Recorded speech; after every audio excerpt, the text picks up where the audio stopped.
Why do five sensories give us mixed signals as six sensories?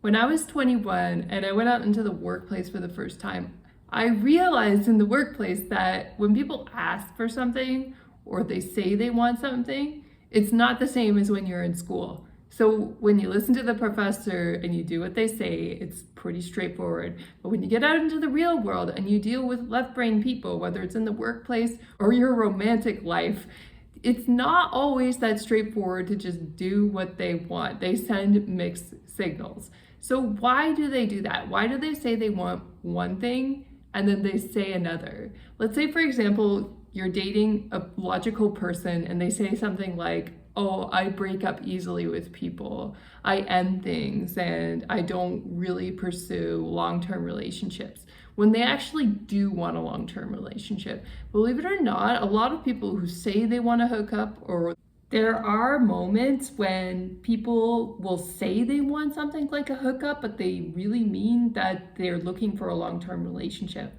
But they're trying to tease you and trigger you to see how you're going to react if they ask for the hookup. Are you just going to blindly accept the hookup? Are you going to be reactive and get angry and say no? So it's a little test. And what you need to do is set your boundaries in a very calm way, in a very neutral way, so that you don't care either way what they want to do, that this is just where you're at. And when five sensories see that you're very calm and you're willing to stand up for yourself and what you want in life, they respect you more. And they're more likely to put you in the category that, yes, maybe this person is a potential good long-term partner. Other five sensories, they sometimes do say what they mean when they say that, and that's just going to be that. And there's nothing you can really do about it. How do you tell the difference? You tell the difference by watching their actions. And it's also different if they say it at the beginning through instant message, if you say met on a dating app, versus if they said it in person. So let's say at the beginning on instant message, it's like the first message they send, they're like, I'm only looking for a hookup. That's probably when they mean what they say. But let's say they don't say that right away. You've had a nice little chit chat over message. You've agreed to meet up. You've met in person, had a nice time, paid for things. They've done good things. What they could be doing is saying that as a little tease to try to see how you're going to react at that point.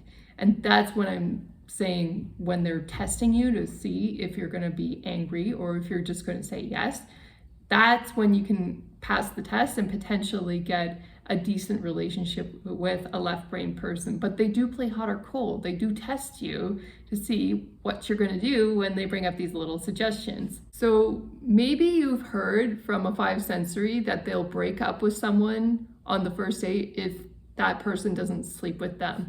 That's sort of like a trick thing to say, that's like hot and cold, but they're really trying to trick you into doing what they want. But that's the wrong thing that you shouldn't be doing, that allows somebody to take advantage of your boundaries as a sixth sensory. And it's really tricky. A lot of things get languaged in reverse psychology, or it sneaks past you, and you have to pay attention to what people are saying, because little energetic agreements are formed in milliseconds sometimes, so quick in conversation. And that's the five sensories' goal, is they're trying to see what they can get away with. They're kind of like 2-year-old children who want to see how far they can go before they get in trouble with the parents. And as the sixth sensory, you have to be the one to establish the boundary. You have to be the one to say no. And you don't expect five sensories to behave this way. We assume that they're adults. We assume they have the same capabilities as us, and they can. However, they can also behave in very immature ways. And the problem is, if we indulge and we do as they say, we submit to them when they're doing something they shouldn't be doing, they lose respect for us as sixth sensories. And we're empaths, so sometimes we're quite guilty of becoming enmeshed with other people who have very different priorities from us that aren't good for us. And then we get broken up with. We feel horrible. So we have to be aware of our boundaries. We have to be aware of the messages people are trying to send us that are hot and cold. So evaluate by their actions what they're doing. So if somebody's really showing up for you and being nice to you and paying for the dates, and then they throw in a little tease like, oh, I break up with people easily who don't do X, Y, and Z, I would go by the actions. If they're doing good deeds and they're doing things right and then they throw in a little jab like this, they're probably just doing something to tease you a bit, to try to keep things interesting. And you don't want to take that too personally or get freaked out by that.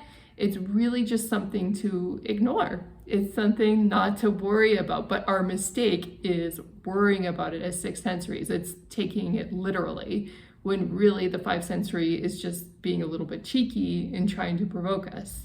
You might feel annoyed by these hot and cold games. Why would someone pretend to like me and then dislike me? And why would they pretend that they're keen and then they're too busy to talk to me? The reason why is because we're all a little bit like this. We're all a little bit commitment phobic and a little bit indecisive, and we're all a little bit guilty of the tease sometimes. Think about, that's where the word tease comes from, like she's such a tease, right? Because she was flirting and showing interest and then she changed her mind. So we're all a little guilty of doing hot and cold with people sometimes. Sometimes people show attractive qualities and we like them at first superficially, and then we learn a little bit more about them and we see something unattractive in their behavior and we pull back. That's possible too, but don't take it too literally if a five sensory is pulling back, because it could just be a strategy to get you to pounce on them as a six sensory. So you want to be aware of that. If they want to pull back, let them pull back, let them go.